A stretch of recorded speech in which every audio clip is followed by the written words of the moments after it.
Hello বন্ধুরা, good morning. তো আশা করি তোমরা সবাই ভালো আছো আর আমিও ভালো আছি। আর এখন একটু বেলা হয়ে গেছে, দুপুর হয়ে গেছে। আর এখন তো রোজা চলছে, তো রোজার সময় এখন সবাই রোজা করছে। আর বেবি আজ ছোটো আছে, ওর তো খিচুড়ি খেতে পছন্দ করে না খুব একটা। তো সেই জন্যে একটু দেরি করেছি আর ওকে খাইয়ে দিয়েছি। 11:30টার দিকে একবার খাইয়ে দিয়েছি, যাতে ভাতটা 2-2:30টার মধ্যে হয়ে গেলে ওকে আমি খাইয়ে দিতে পারি। তো সেই জন্য একেবারে রান্নাটা বসিয়ে দিয়েছি সবার জন্যই। তো রান্নাটা করে নিয়ে আর ওকে খাইয়ে দেব। তো রান্নাটা বসিয়ে দিয়েছি আর ও দেখো খেলা করছে। ওকে কদিন আগেই যে হোলি গেছে না, তো হোলির জন্য ও রঙ নিয়ে এসেছিলো, মানে ওর মামা দিয়ে গেছে, আমার ভাই দিয়ে গেছে রঙ। তো রঙগুলো নিয়ে ও খানিকটা রঙ মেখে খেলছে, রং খেলা করছে। আর দেখো না কত রকমের সাজিয়ে পুরো রান্নাঘরটায় রং ছড়িয়ে মাখেছে। দুটো জামা প্যান্টগুলো একদমই বেকার করে দিয়েছে।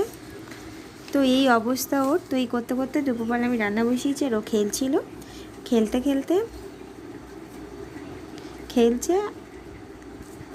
আর আমি রান্না করছি। তো তোমরা এই দেখো উনানটা দেখতে পাচ্ছ, এই উনানটা আমি নিজে বানিয়েছি। এরকম উনান আমি কখনো বানাইনি, আমি এর আগে কোনো দিনও উনান বানাইনি। তো এই উনানটা আমি বানিয়েছি। তো খুবই সুন্দর আগুন, দেখতে পাচ্ছ রান্না খুবই দ্রুত হয়ে যায়। এটা হয়তো তোমরা দেখেছো অনেকে, যে ট্রেতে যে উনানগুলো হয় না, যে ট্রেতে মানে একটা উনান হয়। তো আমি ভাবছিলাম একটা সময়ে মানে রান্না তো উনানে করা হয়, বেশিরভাগ সময় উনানে করা হয়। তো বসে বসে মানে একটা ছাড়া দুটো তরকারি করতে গেলে অনেক সময় লেগে যায়। আমি ভাবছিলাম যে দুটো উনান যদি হয় ট্রেতে। আর এখনকার মাটিতে যে উনানগুলো রাখা হয়, তো মাটিতে করা হয়, অনেক সময় অনেক পরিস্থিতির সময় মানে প্রবলেমের জন্য করার সমস্যা হয়। এই দেখো একটা আমার একটাও উনান আছে, আর একটা ওইটা আমি দুটো, এটা আমাকে অন্য একজন করে দিয়েছিল। তো এটা আমি নিজে বানিয়েছি। আমি ভাবছিলাম দেখি, নিজে চেষ্টা করে দেখি হয় কি না হয়। তো ওটা উনানটা করেছি, তাতে আমার অনেকটাই সুবিধা হয়েছে। যাই হোক, তো তোমাদের সঙ্গে একটা গল্প শেয়ার করি, একজনের গল্প, রাহুল আর সীমার গল্প। তো ওদের দুজনের ফোনের কনভারসেশনের গল্প শোনাবো তোমাদেরকে। তো আমার কাজগুলো করে আমি গাটা ধুয়ে জামা কাপড় নিয়ে ছাদে মেলেও দিয়েছি। মেলে দেওয়ার পরে আর আজকে খুবই রোদ্দুর ছিল। দেখো আমি একটা কুলের আচার বানিয়েছিলাম, তো ওটাকে একটু রোদেও দিয়েছি। রোদ্দুরে দিলে ওটা ভালো থাকে, সেই জন্যে দিয়েছি। আর ছাদে দুপুরবেলা এতটাই রোদ্দুর আছে, দেখতে পাচ্ছ, মানে একদম পুরো গায়ে যেন মনে হচ্ছে রোদ্দুরের ইয়েটা পুরো তেজ ফুটেই যাচ্ছে।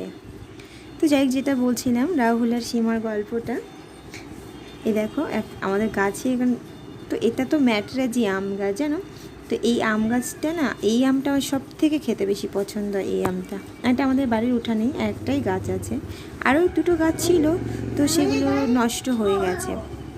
গাছগুলো নষ্ট হয়ে গেছে, মানে ওই আমফান ঝড় হয়েছিল না একবার, সেই ঝড়েতেই গাছটা, পুরো বড় গাছ কিন্তু উল্টে পড়ে গেছিলো। আর আমি যেহেতু ঘরের আজকে সব জিনিসপত্র তুলে রোদে দিয়েছিলাম, আগে কদিন বৃষ্টি হচ্ছিল বলে, তো সেই জন্য ওগুলো শুকিয়ে ভালো করে নিয়ে এসেছি। আর বেবি তো খেলছে, তো খেলুক। চলো তোমাদের সঙ্গে আমি ওদের গল্পটা শেয়ার করি। রাহুল, আচ্ছা সারাদিনে একবারও মনে হয় না আমার কথা? সীমা, মনে হয় না একবারও আমাকে নখ দেওয়া উচিত? এই যে 24 ঘন্টা কেটে যায়, খারাপ লাগে না? সীমা, জানেন আমার ভীষণ খারাপ লাগে, মাথা মুতে খুবই কষ্ট হয়, মাথা ভন ভন করে আপনার চিন্তায়।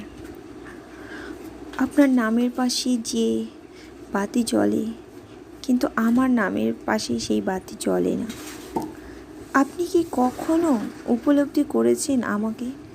করেননি হয়তো, তাই এত বিন্দাস, এত আনন্দে আপনি থাকতে পারেন।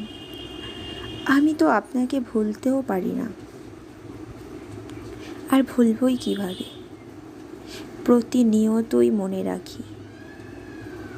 সে এখনও মনে আছেন আপনি, আপনার কথা ভাবছি, এখন বসে আছি, তবু আপনাকে নিয়েই চিন্তা করছি, আপনাকে নিয়ে ভাবছি। আপনি হয়তো আমাকে নিয়ে ভাবছেন না, আপনি হয়তো অন্য কথা নিয়ে ভাবছেন, অন্য কিছু ভাবছেন, বা অন্য কোনো মেয়েকে নিয়ে ভাবছেন, বা হয়তো অন্য কারোর কথা ভাবছেন। কিন্তু কিন্তু আমি প্রতিনিয়তই মনে রাখি, এই যে এখনও মনে আছেন আপনি, আমি একটু বেশি আপনাকে নিয়ে ভাবি। আপনি কেন একটুও ভাবেন না আমাকে নিয়ে? নাকি আপনার ভাবনা পর্যন্ত পৌঁছায় না আমার ভাবনা? তো এই ছিল ওদের ফোনে কনভারসেশন, যেটা আমি তোমাদেরকে শোনালাম। আর দেখো, তোমাদের সঙ্গে কথা বলতে বলতে আমি আমার ইফতার জোগাড়গুলোও করা হয়ে গেছে। আর এই যে সন্ধ্যাবেলা একটু পেঁয়াজি করলাম, আর ইফতারের জোগাড় হয়ে গেছে। সন্ধ্যাবেলা খাওয়ার পরে যদি পারি তো ভিডিওটা নেব, আর যদি না পারি তো তাহলে আর নেব না।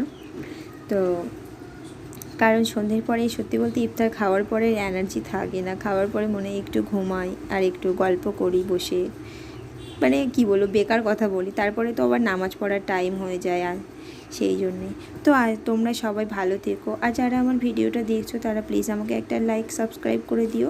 আর আমার ভিডিওটা কেমন হয়েছে তোমরা জানিও, আর রাহুলের সীমার গল্পটা কেমন হয়েছে অবশ্যই আমাকে কমেন্ট করে জানিও তোমরা, ঠিক আছে? তো ভালো থেকো সবাই, আর আর দেখা হচ্ছে আমার নেক্সট ব্লগে। ততক্ষণ তোমরা সবাই ভালো থেকো, সুখে থেকো, বাই।